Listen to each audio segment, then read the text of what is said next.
give us one practical thing, those who are watching us who are married, that simple, and just right to the point of what can enhance our marriage right now, no matter where we are. If you can, the one thing that I would say that people should get into the habit of doing every day for a couple minutes is to try to communicate verbally specific details of why they appreciate their spouse.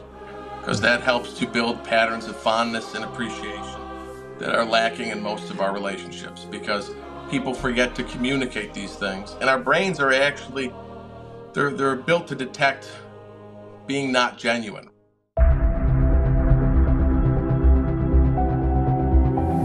The whole world is sick. Are you worried about America? I am.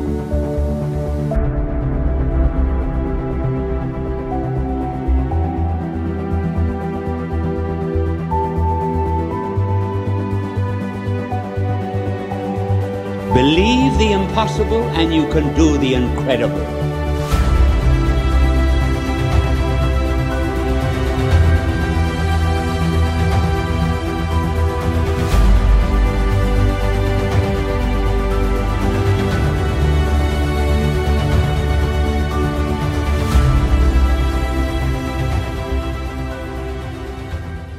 Welcome to another episode of the Catholic Patriot Podcast. I'm your host, Dr. Peter Howard, and I'm really excited to have our guest today, Dan Lawson, who joins us all the way from Buffalo, New York. At least for me, it's all the way across the country.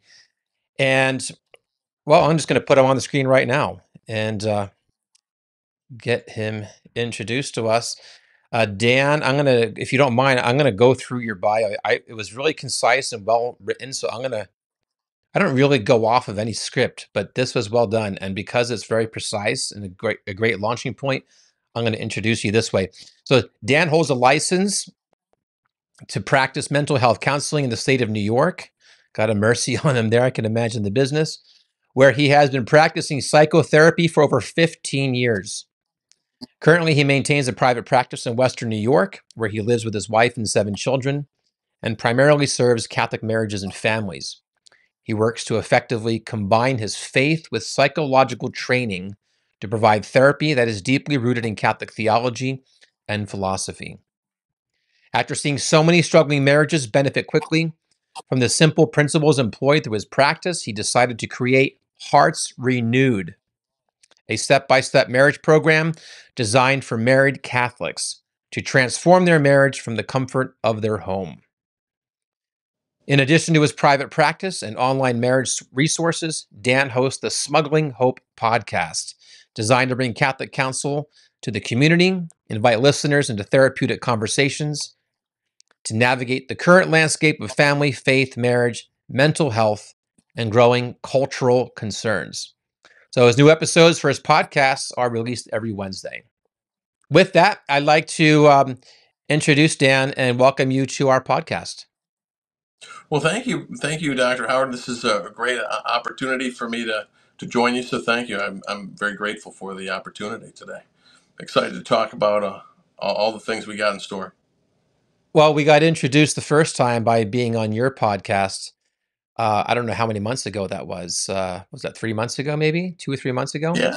Yeah. I really enjoyed. Of course, we were talking about Fulton Sheen and the influences that he has and the importance that he has on our culture, but also just in the formation of families. And in light of a lot of the things that I had done over the summer, talking on marriage and family life. But when I learned that you are a psychotherapist, that really struck my attention. My first question. Not like this is really an interview, but I mean, I do have lots of questions because I'm really excited to have Dan on the podcast because I learned that he is a psychotherapist, and not just a psychotherapist, but a practicing, faithful Catholic psychotherapist. And when you put those words together, a lot of things might come to your mind. Like for me, there are certain things like when you hear them that almost make you cringe. Like Catholic, like I need to see a psychotherapist. Well, nobody likes to have the word psycho associated to them in probably any other context. Yeah, Psychology is at least psychology. It's not psychoology. And yeah, but I have at least one other friend who's a psychotherapist, and I have a good friend who, for his own formation, for his own um, somewhat coaching and counseling and things like that, has sought out one and has found enormous benefit from having this dimension in his life. Um, First, explain for us what is a psychotherapist, and then how does this work with your Catholic faith? So first off, what's the psychotherapist, so that we at least all are on the same page of what it is that you do and what you offer? okay. Well, so that's let's make sure I just don't get thrown out of the field by the end of this interview. No. So my father would say, "It's all made up, Dan. It's all made up." That's what he would say. But so the word therapist actually comes from the Greek, and it was essentially back in the day, a therapist was somebody that you would contract if you were sick or if you were in close proximity of death. And the therapist, either he was a man who understood the lay of the land, or he had some ex-military experience, and he had the ability to protect you and take you from your village to the temple. And essentially, he was the person that was supposed to know how to map out the journey to get and arrange for you to show up at the temple. And there you would either be healed, or be prepared for death, before God, in the Greek tradition, right? So when I think about therapy, I think about it in primarily like the focus being that I have to essentially, be with another person. Number one, I have to be free to be with another person.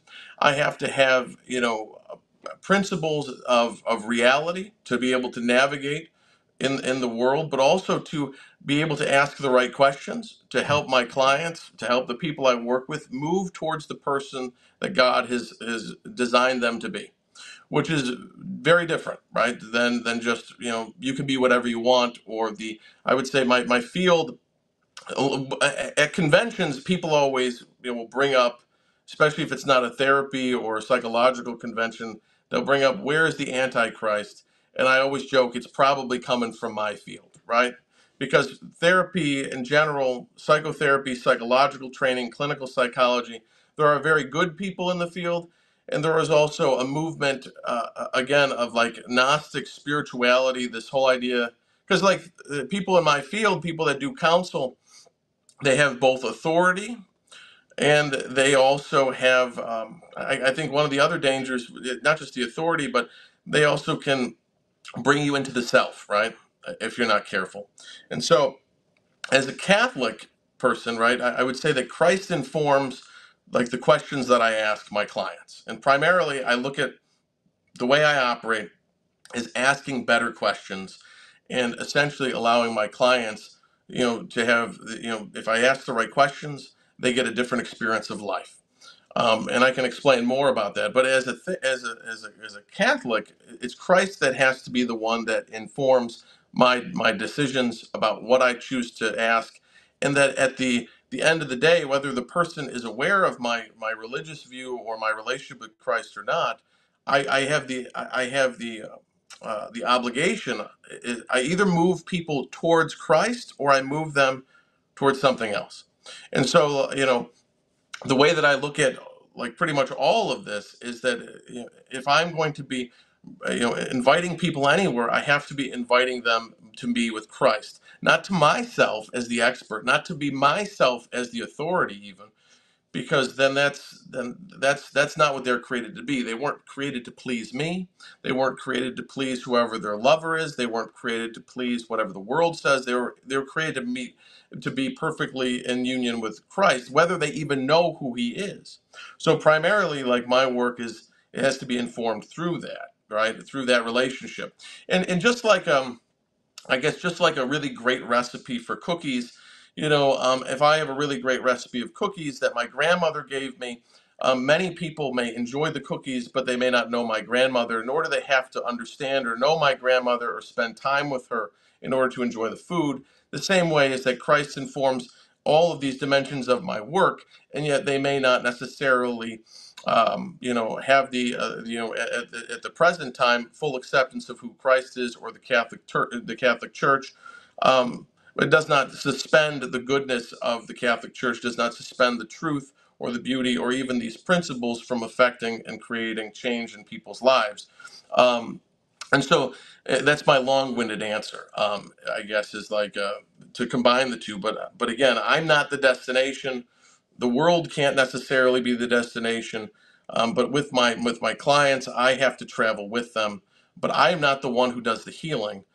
God wants to do the work. And, how is it that I can operate to make room for him? And actually, my mentor would always say, like, can you be like salt? Can you make things better but be unknown? Can you leave no trace? Or do you want everybody to talk about you? Because if you want everybody to talk about you, then that's a problem. So I don't know if that makes sense. Maybe there's more to go from there, but Yeah, well, that gives me, I think, some good background. I mean, when I think of the work that you're doing, I go, this is what also excited me, is because to find Catholics who are in this field and who are approaching things from the standpoint of it is through the human to the divine. This is exactly what Fulton Sheen spoke about when we talked a little bit about this, I think, maybe in our podcast together on your show, but what he called the wave of evangelizing for really our times, of the future after he was gone, because he said, I long to be a part of this. And I'm going to read exactly just what he said. I think I put it in here somewhere. Maybe I did, maybe I didn't. There it is. He says he was talking about this third presentation of the gospel and changing people's lives. But he says, look, it's not just going to be you're not going to reach people by the direct presentation of doctrine and dogma. He says it is going to be anthropological. And he says, I merely mean it as the roots of the word imply, a study of man. The presentation of religion had been principally from God to man, but now it will be from man to God. It will not start with the order in the universe, alluding to the existence of a creator of the cosmos. It will start with the disorder inside of man himself. It will take all the findings of our psychological age and use them as a springboard for the presentation of divine truths. And he says, just go on, he says, I often wish that I were younger so that I might use this third approach, which I have mentioned, namely, starting with the unhappiness inside of the human heart. The audience is always there. The opportunities are ever present. And it says there's need to take hold of tortured souls like Peter, agnostics like Thomas, and mystics like John, and lead them to tears, to their knees, or to resting on his sacred heart. It's a really powerful thing. I mean, this is exactly what I find from my own experience is where the starting point needs to be with almost all Catholics. And so I do, even in my own life, I would say, and I think those who are involved in your field would say, and even exorcists would agree, that it's about 85 to 90% of the issues that they deal with are not demonic as like a possession or something like that. It has something psychological that has been not manipulated, but it's become disordered.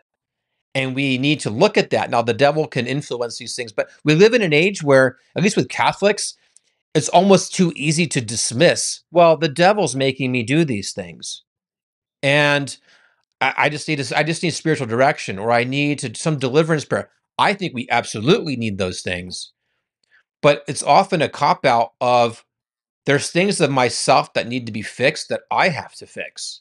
If I'm not kind at home, if I'm not, if I have a narcissistic kind of a personality, you were kind of maybe alluding to that a little bit of, where the Sheen would say, it's, the ego is nothing but fed. You're always the victim. Whatever the problems are, you're really not the, at a major part of the cause. So therefore, you're not really so much of the solution, and you just need someone to kind of explain things away. Um, we don't do anything. And you mentioned in your when I was just reading about your background, we were texting back and forth about the Thomistic foundations that you use when you're approaching people with psychotherapy, and this whole notion of the importance of grace presupposes and perfects our nature. Mm-hmm. And so the nature part of things that's our realm. There's human virtue, and then there's theological virtues. And we often neglect the things that we're supposed to be doing, that really make the changes, versus saying, well, look, I need to take more holy hours, which you talked a lot about in your show. But okay, but how does that translate? Like, you're getting graces, but what does that translate into what you do then? So Mm-hmm. I'd really like to know your thought about that, because first off, those that you work with, they're all Catholic, correct? Or are they not in your psychotherapy Well, practice? Well, I would say that, like, in general, people seek me out. So I would say Okay. maybe about 80% of the people. And again, like, what, in a lot of ways, like, people, obviously, there are people that I think they get referred, right? But it's funny because I've come to realize that there is no coincidence. People just get sent to me. And sometimes they're sent to teach me things, right? I think that that's more of the time than not. The more I am mentally and spiritually prepared, it's like these people come to teach me. It's really been a really wild ride for me. I feel like my clients have given me hope, because you get to see struggle, and if you get to see struggle, then you get to see holiness, even though you don't get to see it in the general world because everybody's looking like they're doing great, right? So it's a really humbling experience as the person sitting in the chair, where I'm like, people are always like, well, they're like, Dan, it's got to be weird dealing with us. We're all crazy or whatever. So I'm like, actually, I just feel more human. At the end of the day, I'm like, okay, I feel more human. Like I feel you're just, in many ways, you're like me, or maybe you even inspire me to get my act together, because I'm like, man, I don't know if I could do this. I don't know if I could walk away from this thing. I don't know if I could, if I'm really paying attention. And so I think so. There's a couple things there, though. So one of the big things in general I see is, number one, the world doesn't know what to do with suffering, right? And like you said about our faith is unique in the sense that the call to being a Catholic, the call to being, I guess, in relationship with Christ, comes through the brokenness. I find it to be it's through the brokenness. It's like the brokenness is what says, I need to seek God, right? And so whether I know God, whether I was raised in a Catholic home, but people know that there's suffering. People don't know what to do with it. And now the world says that, suffering has no point, and almost that people shouldn't believe it even exists. And so suffering is like the container of the human person. And so people can either go inside themselves and depend on themselves, which is Mhm. what a lot of the sciences have done. And we have scientism now where everything is about self-reliance. And self-reliance has really burned a lot of people out, I think, in the different other types of spiritualities, because it's always trying to find like some kind of psychological or spiritual hack to skip a relationship with Jesus. Well, I don't have to do this. I can just do this part.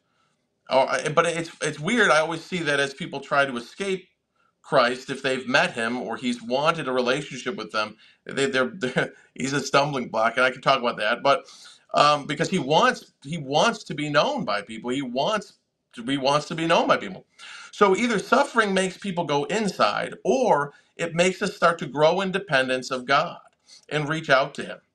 And that's why, I mean, I think that suffering has that a great capacity. But if you're not a person of faith, well, what do you do with it?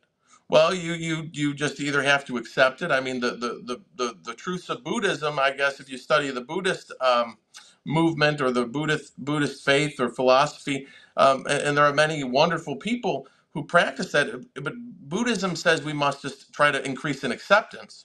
But what Jesus does is different. He says that suffering is an invitation to transformation, right? If there's no cross, there's no transformation, right? We have to, and so your point again about the physical manifestation is that if the work, quote unquote, the therapeutic work is effective, people grow, and we would say it in our language of Catholicism, people grow in carrying their cross. I would say in a larger, I don't like to mess with any of these words, but to grow in responsibility and love.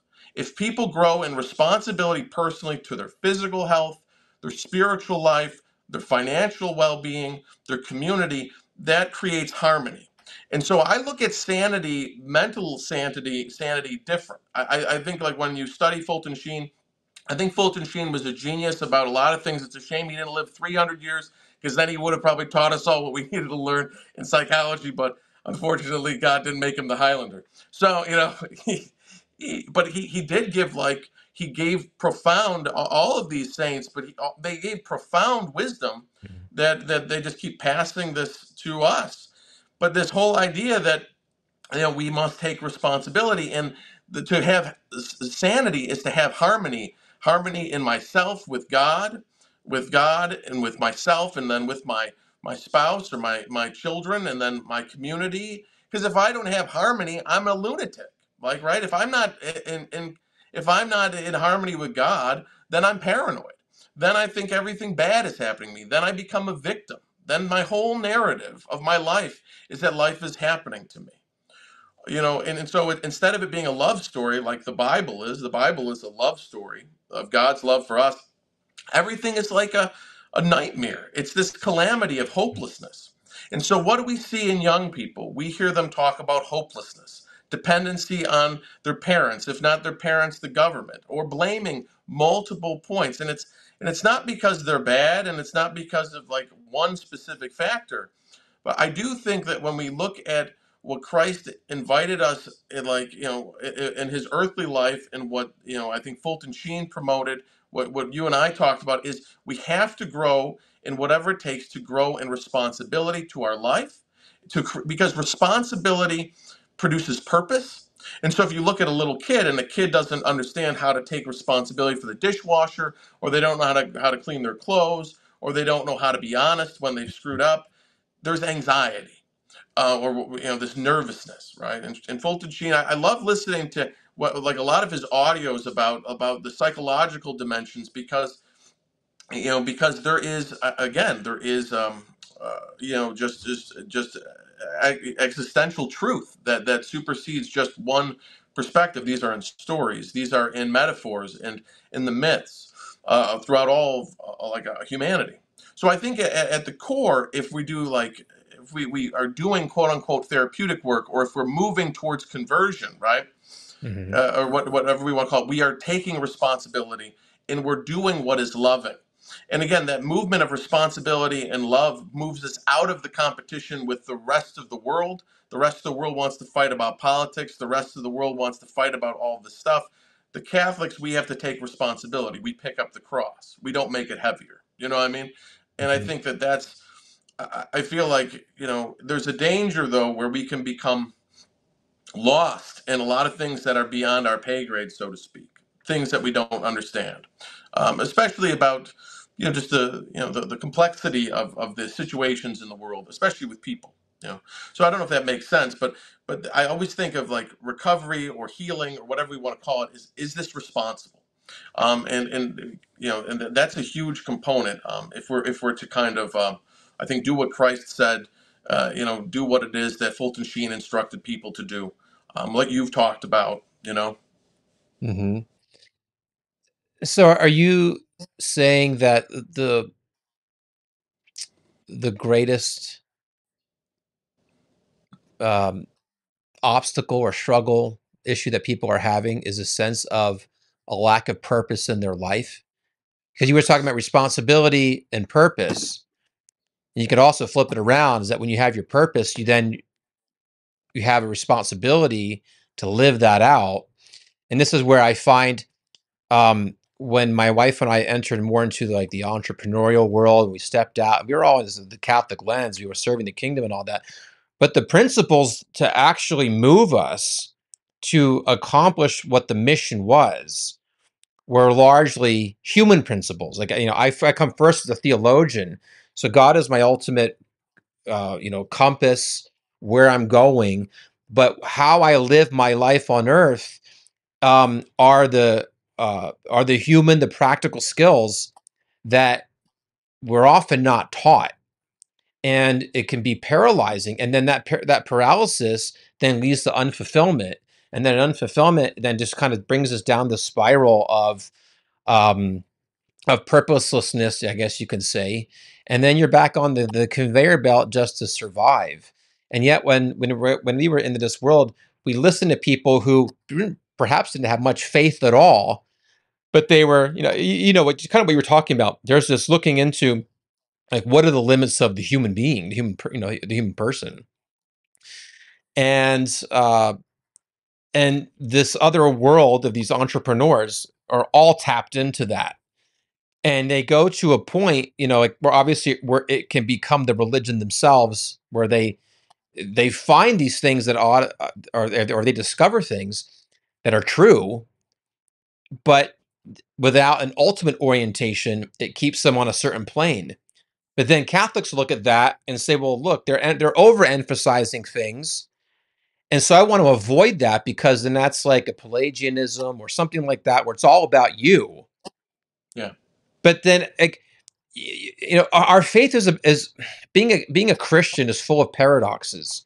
But there's one thing at the heart that I think we who are out in the field and in our own different respective ways, and like Sheen's saying too, we need to actually learn from the different sciences and use them as springboards. Is, for example, Christ says, love your neighbor as yourself. What does love of self mean? We're just taught to deny ourselves. We're taught, like, even what Sheen would say, reduce your ego to zero. But we have to have an authentic love of self. And we don't quite get what that means, other than a reverse paradoxical language of, well, then you deny yourself. And we need to love others. Well, that's great. Love others as I love myself. Like, what does that mean? Catholics largely don't take care of their bodies. They don't pursue things that bring them to the limits that non-Catholics might be pursued in. And when you look at the world ultimately is a reflection of where the church is at, whether we've done our job or whether we haven't. And we have the fullness of truth of the human person, the truth of God, the truth of creation. And yet here we are. We're at a complete bankruptcy, moral bankruptcy, spiritual bankruptcy, anthropological bankruptcy. We don't even know, not only know who we are, we don't know what we are. And it's like, well, where do we start? And just saying, well, I mean, yes, we know Christ is the answer, and that is our starting point, but we just I think we do a terrible job explaining that. Sheen's book, Way to Happiness, is almost all psychological. Yeah. Well, what there's a is that? lot So how do you answer this or present this? And I think this is like the heart of this issue. How do you love yourself? How do you pursue happiness? How do you do it versus, well, it's all grace. Well, that is true in one sense. Everything we have is a gift. But a father, all of us who are parents get this. We all want children who own themselves. They own their lives. They take what they've learned and they implement it, that they are successful in life, that they actually apply principles. They learn sacrifices, the principles that they learn in pursuing these things at the cost of self are just reflections, analogies of deeper spiritual truths. So anyway, I know I threw a lot out there, but this for me is at the heart of how we are to reach this world and evangelize it. I just think there's few people talking about this in the Catholic world. Well, I think that, like, that's one of the weird parts, right? So Saint Bernadette would say she was only afraid of one thing: bad Catholics. And I think that that's the one thing we got to be worried about, right? I tell people, like, they'll come to me and they'll be like, "Oh, these people don't want to do this. They want to join the church. They're leaving the Catholic faith." I'm like, well, it's got to be attractive. Like there is a very odd. This is odd in some ways that, like, for us at this time, like, Catholicism is going to continue. I believe it will continue to shine because people, there's nothing as attractive as holiness, right? Because it's to have a full life, which is what Fulton Sheen wanted people to remember. God came, Jesus Christ came to have a full life. And I remember, when we were on retreat, you saying, some variation of that same thing. Now, well, there's a lot of different things in there, but I'll stick with the topic about the self-love. So the devil's tricky. He always gives people two temptations at the same time. So the one temptation that most Catholics, I feel like, fall into is being selfless, right? They don't want to be thought as being a selfish person, so they try to do everything. They try to make their lives about other people or being a volunteer, mercenary, or they want to be everywhere doing everything, and they just pour out themselves to everybody. But then they lose their boundaries, they lose their identity, and they get resentful. And if the devil doesn't get them, obviously, to sin, he'll get them, to be busy forever and never being a very attractive reflection of the church. So one temptation is to be selfless.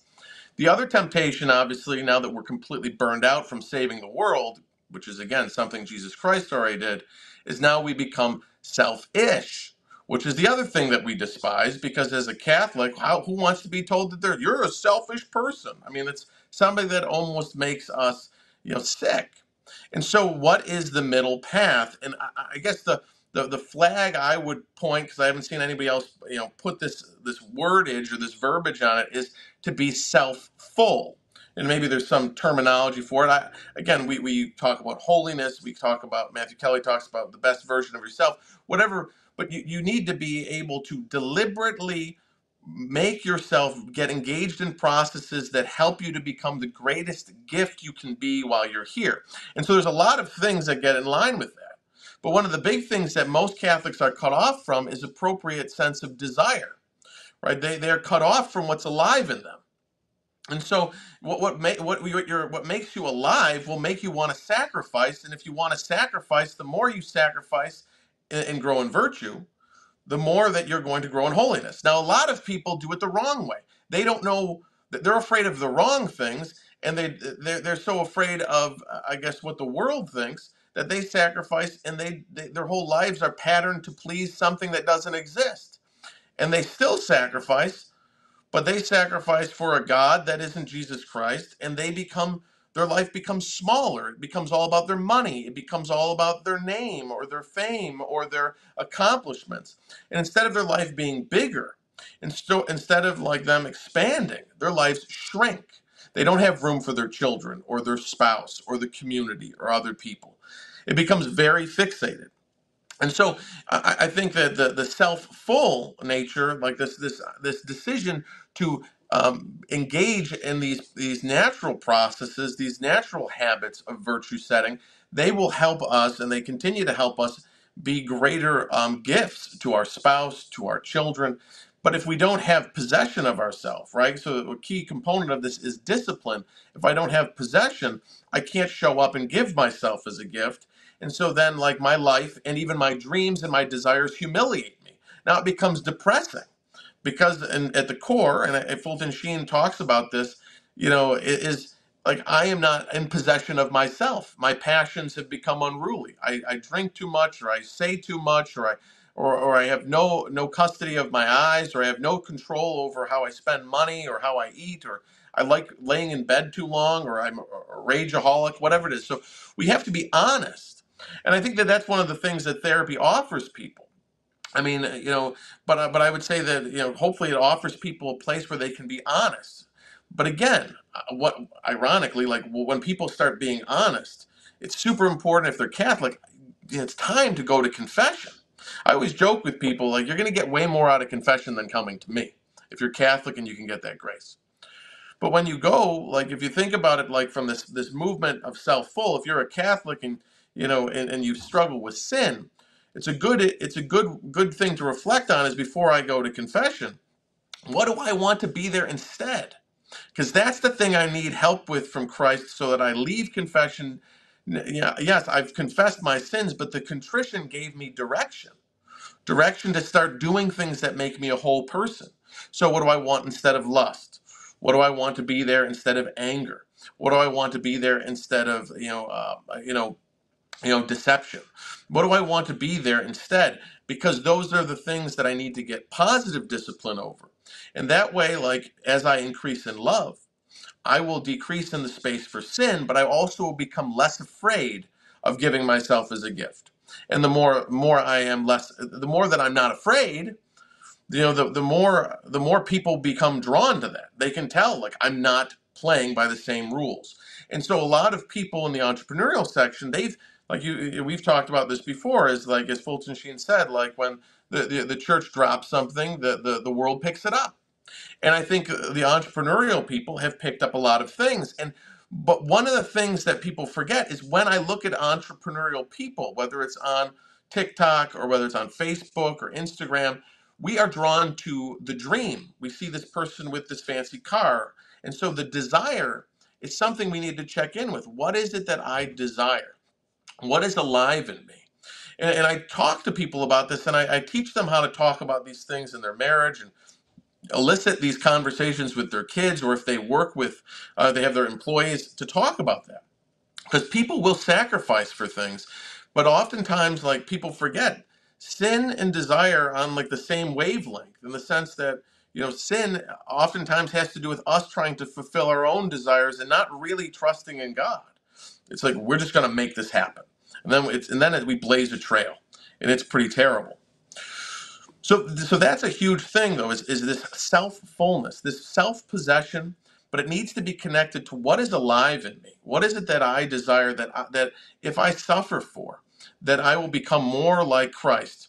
And some people don't acknowledge Christ, or maybe that's difficult for them to kind of, get their mind around. Because the other thing that people forget is, the more a human being lives inconsistently with what they were designed to be.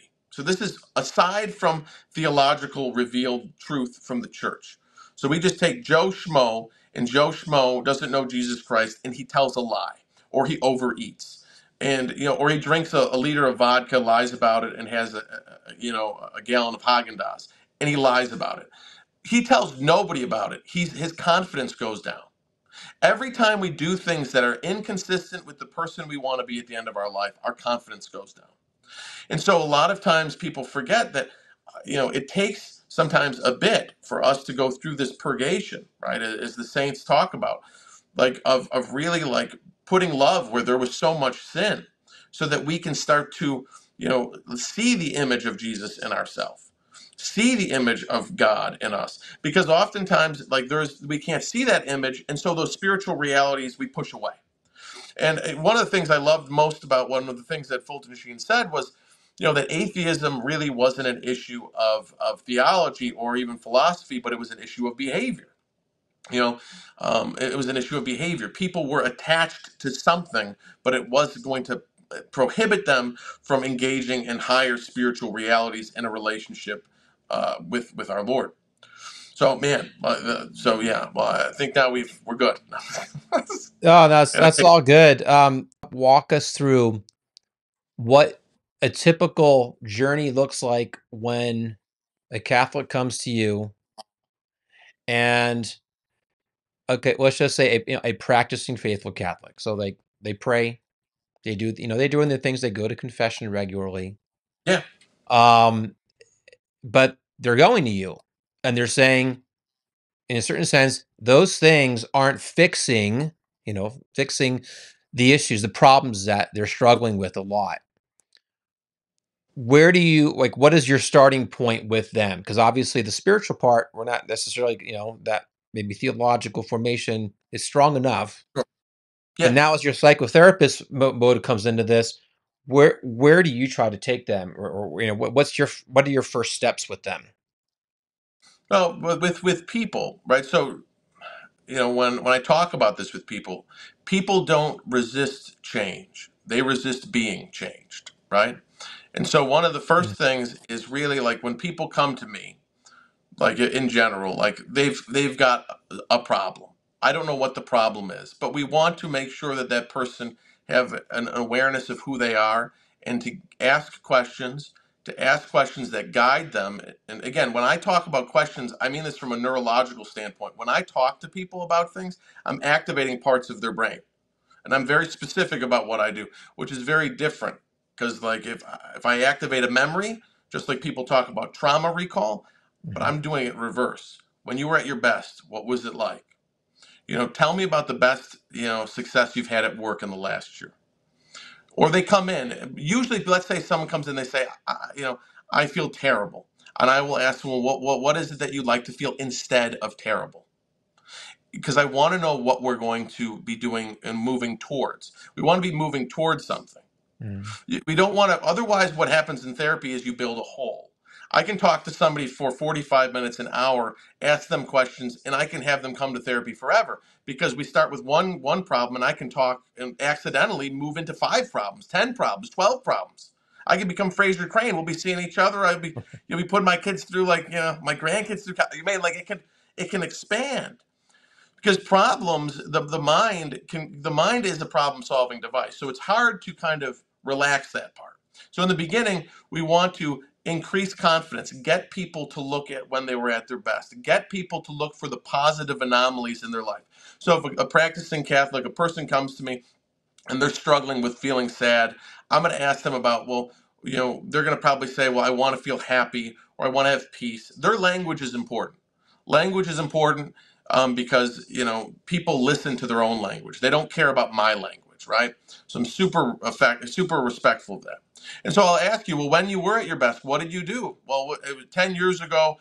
I had started my new job, and well, what did you like most about it? Well, I had 2 people I worked for, and they were really good, and we were doing these things. Okay. And so what were you doing? And I keep asking questions, and it activates a whole different set of neurons that haven't been activated in a long time. And it's its own pattern, because these people, all of them have these patterns, but our brains don't like to go to the patterns of positive anomaly. They like to study problems. But once you do it, their brains start to make connections, right? And so, well, what you did 10 years ago, well, what is it that, I had this excitement. What gave you the excitement? Well, I had projects to do. Okay. And what would it be like if you were able to get that level of excitement now? And now we start to take that activation and we start to put it in the present moment. And we start to talk about in their life, what would it be like if you were able to do this? What would it be like if you were able to be excited at work or with your spouse? Or what would be different? And getting them to answer those questions makes their brain start to change. The whole interaction happens in their head. When I teach people this, like when I go and I teach this approach to people, like they don't understand it till they do it. The conversation is the intervention. There's not like you got to do this magic thing, you're going to do this thing. The whole experience happens in their mind for the most part. And because again, what did Jesus do? He asked questions. You always ask questions. And so we want to be listening to the client. So in the beginning, we want to activate confidence, look for like the positive anomalies. When I do this with married couples, one of the things I find fascinating is I talk to them about how they fell in love. When you went out on your first date, what did she wear? The details provoke emotion. Years ago, I had this married couple. They wanted a divorce, and I was working with a gentleman who was training me to do couples work, and I kind of was like, the way that we did therapy, in my opinion, when I first started, was just super problematic. But learning how to do it a little bit differently. This couple who was on the verge of divorce, they come in and the secretary is saying on the phone, like, she's like, we've got a problem in the waiting room. And I'm like, well, what's the problem in the waiting room? And she's like, your clients are here and there's a problem. And I'm like, well, what is it? Is there a domestic violence thing? And she's like, no, they're making out and you got to get them to stop. And I'm like, and they were making, and it's not because I did anything magical. It's because they remembered how they fell in love. And they remembered all of these things. And the only reason why they came back was to just tell me thank you. And then they never came back. But people have patterns. Now, everybody's situation is not one and done. Everybody's situation is not one conversation and it's over. But I will say that like there's a lot that can be said about the things that that are these patterns and these patterns of success in people's lives. So we always want to see those patterns first because they give people hope, and it's already hope that's present. People remember what they did when they were at their best. I don't have to make it up. I don't have to suggest something new. I can just we can build off of that. That pattern is already in the brain. So that's one component. And again, like then we start to think about like what does the person want in the future? So we take take the resources from the client, we take the person's resources, and then we start to try to figure out the exceptions, right? Like, where are they already happening? In their life, where are those exceptions happening? And then what is their life going to look like in the future if this started to occur? And if this starts to occur, what's it going to look like? And that gets the client's mind into the future, right? So when I talk to people about this approach, I just say it's really about like what's in the Hail Mary prayer, right? It's now and at the hour of our death, right? Now and the future. Those are the 2 points where I can move people, right? The past is incredibly powerful as long as and again, I have to be careful about what I talk about, but all people's successes are in the past. I'll have people say, well, no, you just don't want to talk about the past. No, I don't want to ask more questions about things that we can't change. Because if we talk about things we can't change, it's going to agitate the mind. And the brain only has so much capacity, right? If I talk to a person for a long time about problems, they have no mental capacity, then no mental energy to talk about what they do want. And so it fatigues the mind. So, and that's just the neurological reality. You can see that in any conversation. And there's interesting research about that. And so yeah, we want to really, if you know people, you care about them, have them look into the times where they're doing better. If people want to be their own, their own psychotherapist, like, when was I at my best? When did I feel happier? When did I feel like confident? And what would it look like? What would I be doing differently if I felt confident now? What would I be doing? Those things are really, I mean, again, that's kind of a very small component of it, but yeah, I mean, these are like some of the basic tenets of it, right? So that's how I start, though. We want to increase confidence. So yeah. Well, it's interesting just to get an insight into that, because often when that whole psychological battle, which sometimes we want to think that we don't want to address because it's maybe something spiritual or whatever, is really at the heart of unwinding or untwisting simple things that then just have lasting impact. You're talking about how every person is you say they're their own. I don't want to use the word case, but you know what I mean. We're all a case. Sure. But human nature is universal. So I'm no more or less human in my nature, than somebody else. And so it's not like, oh, well, you'll never understand. Like my issues are so different. Like you don't get it. Nobody will get. I know that's kind of a narcissistic complex, but I just think that's important for people to understand. And it's been helpful for me in my own life when we've done different things. And I'll use this as a transition too, from having counseling, and then also having coaching. And, one helps you receive a lot to a certain degree from a counselor who listens to things and kind of gives some guidance, the counsel.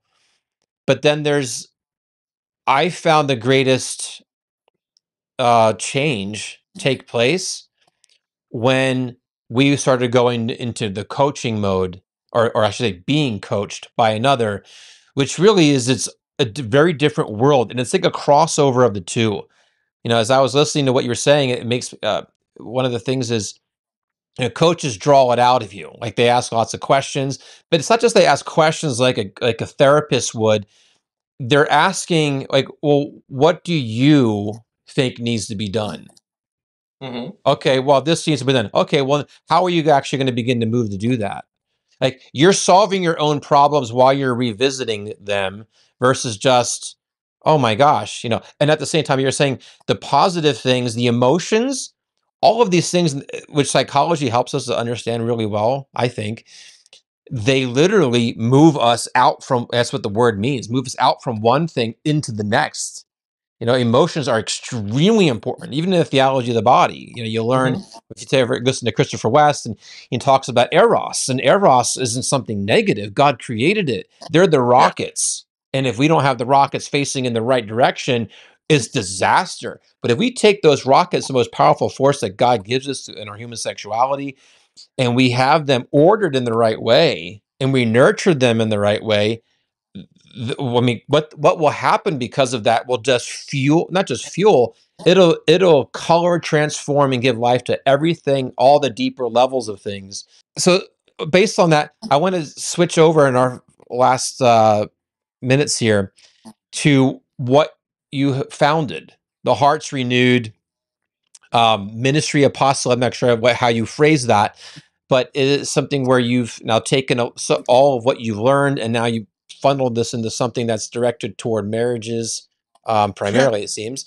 And as I was reading through it, I'm going to just pull up here, as I copied and Sure. pasted a few things, was talking about, it says, just as on the homepage, and I'll put this up on the screen, marriage transformation on demand is what it's about. It says, marriage transformation program is a comprehensive online marriage program for married Catholics who want to transform their marriage. The Hearts Renewed program is made by Catholics for Catholics. We use the genius of Catholicism to transform your marriage. No one understands Catholic marriage better than another Catholic. And then it says, this last part, this program includes dynamic online relationship tools and marriage coaching that combine cutting-edge psychology with thousands of years of Catholic theology and philosophy. That last one is like super, super packed. But you talk about cutting-edge psychology, marriage coaching. Somebody, when I'm reading that, I get pretty excited because I think those are the two things that are really needed for Catholic marriages today, and something that, like, my wife and I have focused on when we've done talks or retreats, is we've tried to give this integrated approach. Help us to understand a little bit more what this marriage is between the psychology and the Catholic wisdom of St. Thomas and others, but then how that relates to then a marriage coaching, because it's almost like two different things, it seems. Sure. Well, there's a couple things. So what I do, just professionally speaking, just because, so you talked about coaching before. So in general, like, the way that I do therapy is what we would call solution-focused brief therapy, is what I was trained in, which virtually nobody does in the United States very much anymore. Everything is what I would call expert-driven and authoritative, right? Because in the United States, what controls most of the education for counseling and psychotherapy and most of our journals is controlled by pharmaceutical companies. So actual psychological practices and a lot of the research is done overseas, believe it or not. It's hard. There are good people in the States. There's obviously good people that I've worked with here. And so, over 7 years, I've been trying to compile, essentially the components of these, essentially the guiding principles. If you think about it like what would we call it, like an operating system.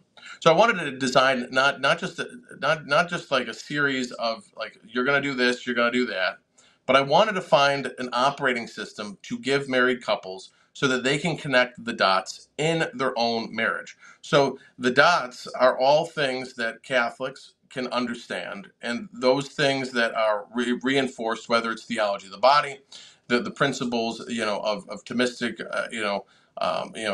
formation in terms of the physical body, the needs of the human person, just the natural needs of the human person. But we want to give the married couple, like, the operating system through, and essentially we rely heavily on questions, because questions engage and activate the brain. And the questions are designed and can be answered in any number of different ways. And the exercises build off of those questions with the married couples. But because they are principles, like you said, there is a general human nature, a universal construct of the human person.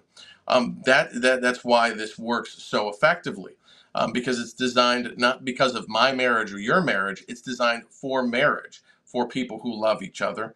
And again, it teaches people how to think differently, to think without a therapist, to think without some guru, right? Because, like, people don't want gurus, or they don't need gurus. If they did, they go to a couples counselor, right? They can come see me specially to do couples work. But a lot of people just need to have these principles and need to have conversations that are courageous in nature, that give them an awareness of how to get back to the people that they married, the person that they wanted to be, and to ask the right questions so that they can reinstate confidence and start to design the marriage that they want to be in if they've gotten off track.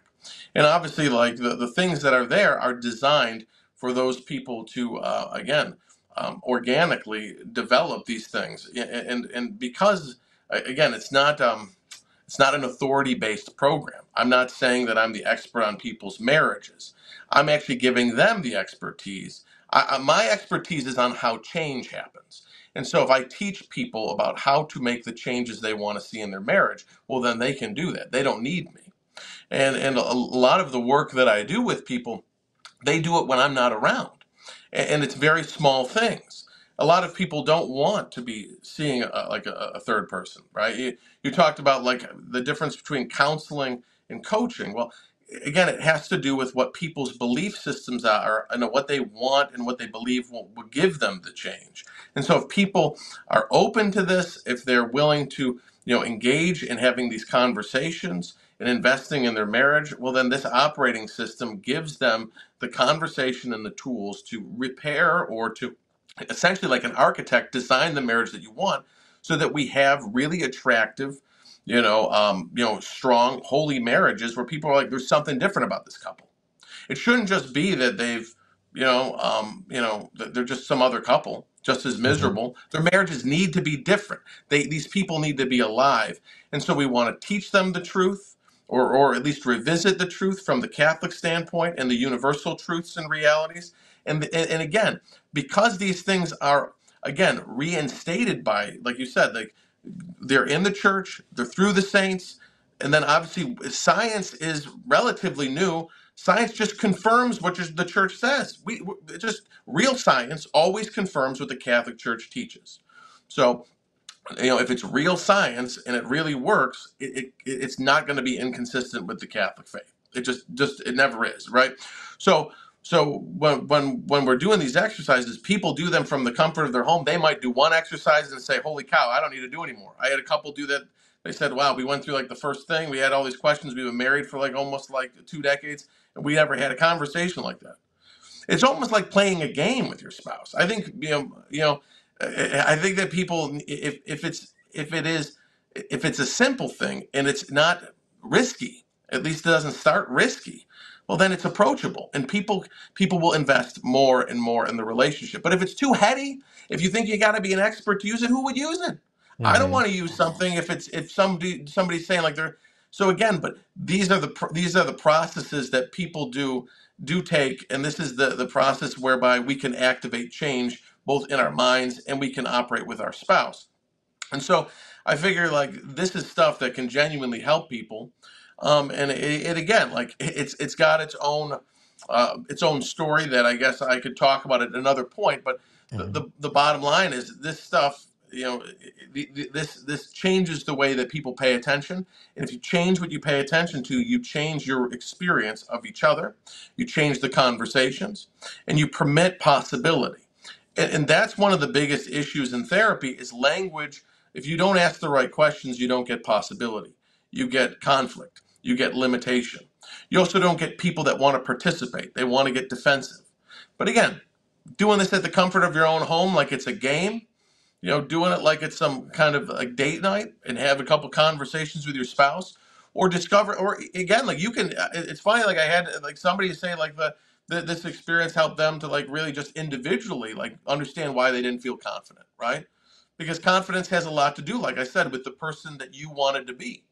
Like if you get off track with thinking about who you want to be at the end of your life, instead you're pleasing your wife, or you're pleasing your husband, or you're pleasing your kids, or you're trying to like win affection on Instagram, you're going to get kind of screwed psychologically because you're going to compromise yourself and you're not going to have boundaries. So again, people are learning about boundaries, people are learning about confidence, but they're not knowing that this is what we're doing. You don't have to be a psychological graduate school student. You don't have to be a Thomistic scholar. We want this to be really accessible. So it's like, okay, I learned something and this was manageable. It wasn't like you had to sit down for like a 5-hour lecture with me. I leave that for my kids. They've got to put up with me. But, I mean, everybody else, like, you can do a couple minutes. You can do this exercise. And again, like those people that are serious about like investing in their marriage, or they want to see how good their marriage can be, these exercises are they're really wild. Even because I've done them, like obviously, if I've done these for obviously like for retreats and different things for marriages. Seeing people just have a completely different interaction with each other by the end of just having these conversations. It's wild. You know what I mean? So because what we talk about influences the way that we experience our reality, and how we act. All change happens with language, right? So that's one of the big components that I've discovered in my work. So if someone says like, if someone says like I'm living with cancer versus I'm dying from cancer, that's way different. If someone says, Mm-hmm. you know, it's a completely different reality. So when we get the language to change, when we get the attention to change, people's lives start to alter. And so one last thing though, so the way that the structure works, which is kind of interesting, you know what a prism is, right? From Mm-hmm. my I was raised by hippies. So, the prism Yeah. where the light comes in, right? Right. So my mentor always used to say that God made people like prisms, right? If you can let light come in one area, it illuminates the whole, right? It's the same thing, right? If someone does the program and they only do one part, it might change everything. Like I said, they don't have to do it all. I don't know. Like that's what I said. Myself, I've had conversations with people that one thing changes everything. Yeah, I mean, it's So is kind of a it weird dynamic. Yeah. so is it something that is a la carte for somebody who wants to go through this, in the sense of uh, you can just see when you get into the would you say it's a course, or Yeah. okay, so when they Yeah. get in, is it something then where there's an ideal, you simply methodically would go through each of those things that are designed with kind of a pedagogy, or is it, hey, what of these things do you believe you need to start with, and then here's where you go to do that? Well, I think that people can pick up, like they may see topics that they want, right? And if they want, like you said, a la carte, they can click on that dimension of the course, right? So there's part of it that's for confidence or developing a foundation, right? Because you have to have a solid foundation to really do certain things. So let's say somebody has lost confidence in themselves, or let's say that people want to work on their communication, or they want to work on co-parenting. Well, then they want to click on this. And they might do it archaeologically, right? They might start with the co-parenting, and then in the co-parenting one, it may be a reference for them to do something else, right? Or to go back and listen to something else. And maybe that's how they do it. But it's not it doesn't it's asymmetric, I guess, right? It doesn't have to be. I'm not a linear person in the sense that like it must be done dot dot dot. It'd be great, and it flows, but it also kind of can operate, right? If you're struggling and you want to kind of figure out how to get your home logistics in order, well then you do the part that says like family operations, and work on that with your spouse, or communication, or how to kind of recapture like the emotional connection with your spouse, or how to talk about certain types of things, and then they run through that. But again, it's not designed to be necessarily heady so much as it's I'm a pragmatist, right? Mm-hmm. So we want people to have conversations, and we want people to have something that gives them a tool at the end, whether it's a tool of communication or a physical tool of how to operate for however long, like whether it's like a family management tool in terms of figuring out how to set goals and figure out how to organize the way that you're going to operate the home. Because if people understand their roles and responsibilities, it's a little bit easier. Also, you have a lot less conflict. So yeah, so people can do what they choose, like whether they want to bop around, or they want to follow it in linear progression. That Okay. either will work. Also, there's the option for the individuals to do it. Sometimes their spouse might not be on board, right? So there are other parts where, well, maybe the spouse is going to have to do this part on their own because their spouse doesn't have the confidence, or doesn't really want to get engaged right now. But like I said, if light comes into one part, it can come into the whole, right? Great. So All right. it's Well, designed for the individual. yeah, well, Yeah. that's awesome. Well, two things, because we're at the end of our time here. One would be, you could tell us where they can go to get it. But before that is, who would you say this program is ideally suited for? Because there are some things where people are like, hey, if you are ready to walk out the door like, on each other, this might not be where you want to start, or it is where you want to start. Some people might say, well, you go to Retrivy, or you go to this, or, but for somebody who's listening, like, oh, could this be for me? Who's the ideal person for this? Couple, I should say. Oh, well, I mean, again, this is designed for people who obviously, I don't know if they're going to fall into like a specific range category, but this is designed for people who are interested in probably taking, I would say, like in some ways, the first small step to improve and make things better, right? Mm-hmm. If you can commit to the first small step, if you're all in and your marriage is in trouble or something, well, then call a couples counselor. But again, if all you're able to commit to is this small movement, like I said, the small movement, because I'm all about like small, steady change, because success is a process, not an Mm-hmm. event. So again, if people are willing to take the first small step to make things better, then this is for them. And again, it's low risk. It's low risk in terms of you're not having to bring in a third party. It's not some costly, ridiculous coaching program. And again, you take it in your own stride, Mm-hmm. and it's designed for you to kind of complete in your own timetable.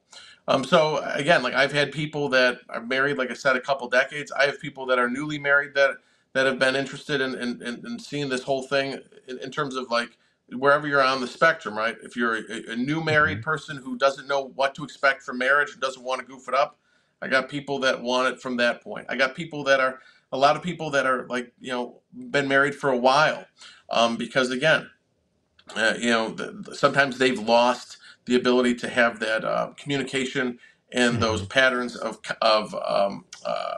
just fondness and appreciation for each other. So it Mm-hmm. depends, but I'd say like if this is something that you can do, if you're the kind of person who would do like an online date night with your spouse, that would make your marriage better, then this is the kind of thing that you'd be into. Because why wouldn't you want to go on a date and have a couple conversations with your spouse that would make your marriage better, or you Yeah. know what I mean? And Yeah, uh, you- absolutely.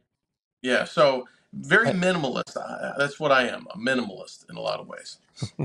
Well, I think people like simplicity. I know I do. So my final thought is basically that no matter where you are, not just like waiting to have a crisis in your marriage or you are in a crisis, but I think that these kinds of programs are so helpful for those who are not even married, who are engaged and haven't really probably had a great formation. In most cases, a lot of marriage prep is lacking in these kinds of things. I worked in a tribunal for a while, for a few years, where I dealt nothing but nullity cases. And when people would go fill out the petition, the questionnaire, basically that is the grounds for perhaps what we call an annulment.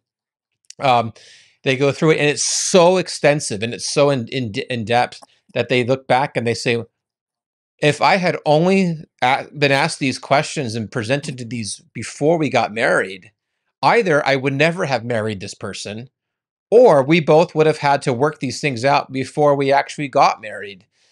Yeah, Because it's you can look at it like you're saying as a negative or in a positive way. And if you're saying, well, how answering these questions is going to change things positively, then you can only be improved no matter what it is if that's your mindset. And I think we should have another conversation about that. But when you're talking about the importance of language, all those things are important. Why? Because it affects our mindset. Like you're saying, the science is there, and the science is incredible. And I'm really fascinated about that aspect of things. So I want to leave it on that note. First, before I give you the final word, where can people go to learn more and get access to this program? sure. They can go online to www.heartsrenewed.org, heartsrenewed.org, right? So that's how they can get access to the main program.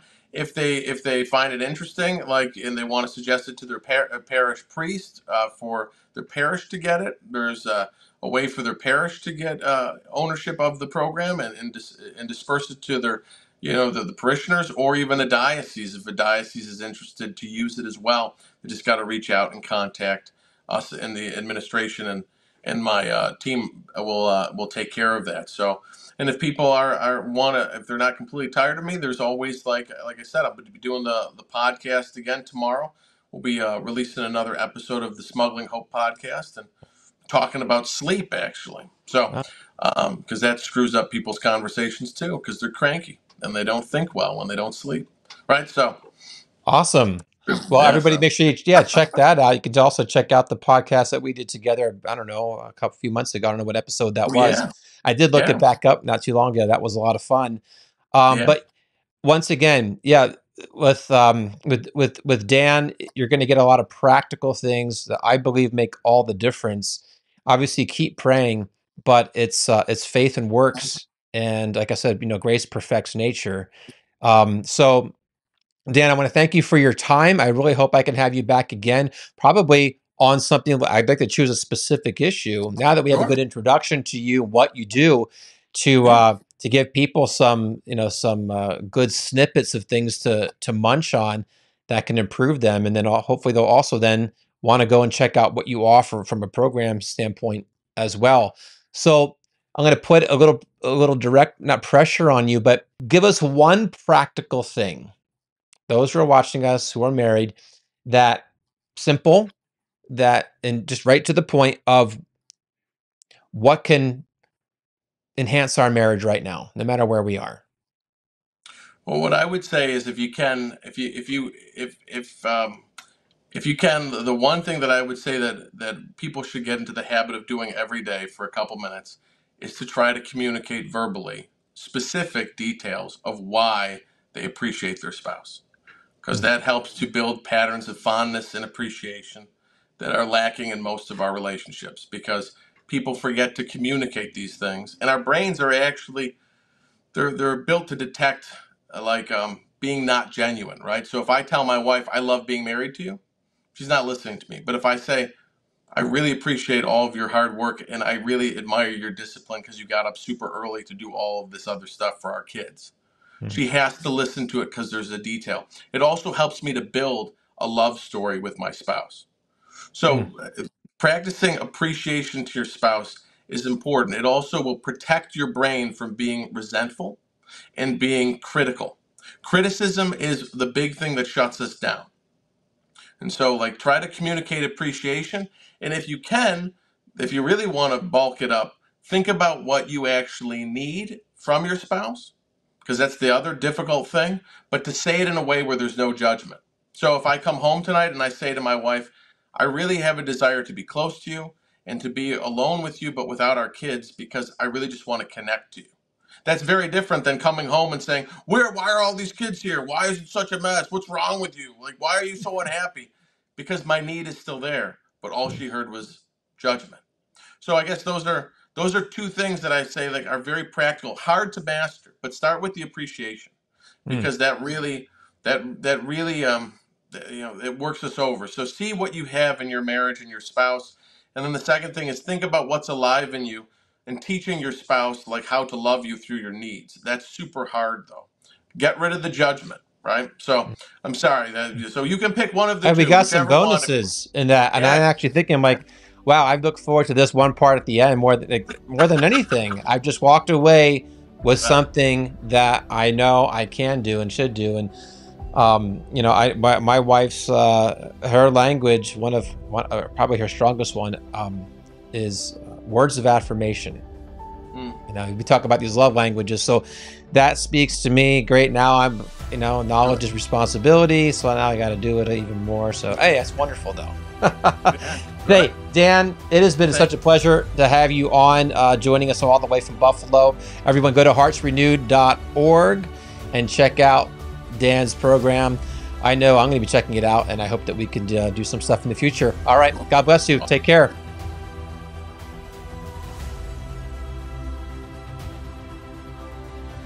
Right is right if nobody is right. Wrong is wrong if everybody is wrong.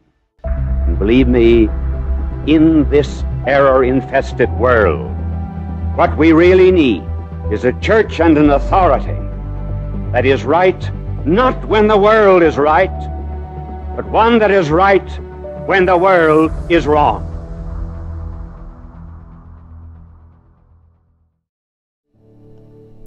Never in history has the prayer of the Rosary been more needed to save our families, our countries, and defeat the evils of the world than now.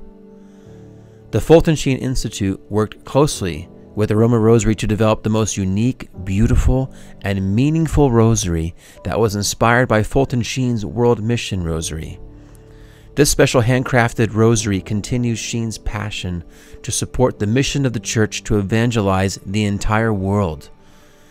Each decade of the rosary has a different color, which corresponds with a different continent. Yellow for Asia, red for the Americas, white for Europe, blue for the nations of Oceania, and green for Africa.